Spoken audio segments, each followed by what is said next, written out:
Well, Kenyans have been watching closely as those results come in, as they trickle in. Many are hoping there'll be no violence in response to the final outcome. I have really been following how things have been going on, and it looks good. We as Kenyans are saying that whoever wins is who we shall follow, because it is God that bestows leadership. Tumefanya uchaguzi jana. We have held an election and we have been following the results very carefully on TV and on radio, and we can see anyone who refuses to accept defeat should not take part in a race. So we are thankful for what the Electoral Commission has released so far. So tunashukuru kwa yale matokeo ambayo IBC. All I urge Kenyans to do is to remain peaceful and calm. And Kenya, we don't have any other home. This is our home. Even if we fight and do what, we are the ones who will suffer at the end of it all. And the situation in Kenya remains rather fluid. CGTN's Penina Karibe is also following election news for us. She's joining us live now on the line from Eldoret. Penina, a very different mood in Eldoret. What's been happening there today?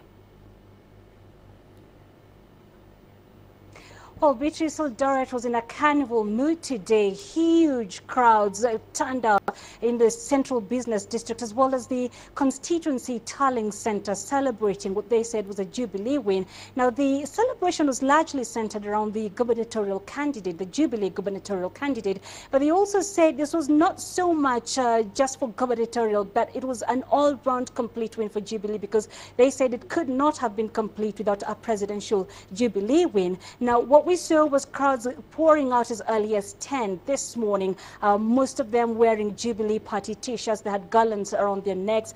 Some of them even had placards written Uhuru Tano Tena, that's Swahili meaning Uhuru 5 years again. And they said that it was a celebration because finally their voice has been heard. And these celebrations continued well throughout the day. There was a big party, what we could call a climax really, at 3 p.m. in the central business district, where all these Jubilee local leaders addressed the crowds. Streets were shut.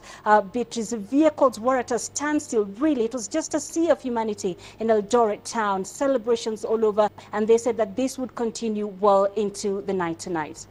Well, Penina, this is, of course, also the home of the Deputy President William Ruto there. But in terms of the electoral officials, can you tell us how encouraged they are in Eldoret about how the voting went there?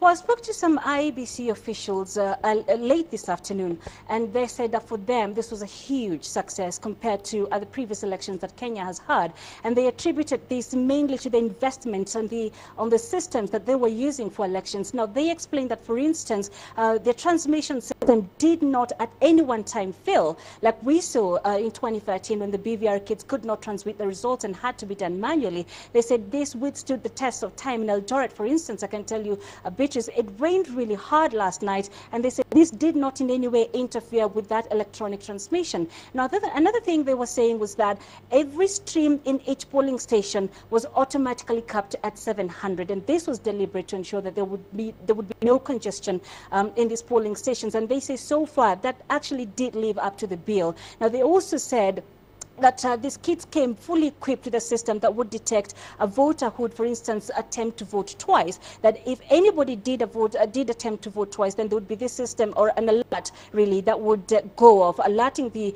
IEBC officials that this person had already cast their ballot. So they said, really, what they can describe the entire process was it was seamless, it was free, it was credible. They said the system was foolproof, and this is the reason why so far it's been billed as Kenya's most expensive election, because of the system that they use. So they're saying really they're pleased with what they did. They said they're patting themselves on the back, that so far they've proved themselves to Kenyans. That is what they told us when we spoke to them earlier in the day.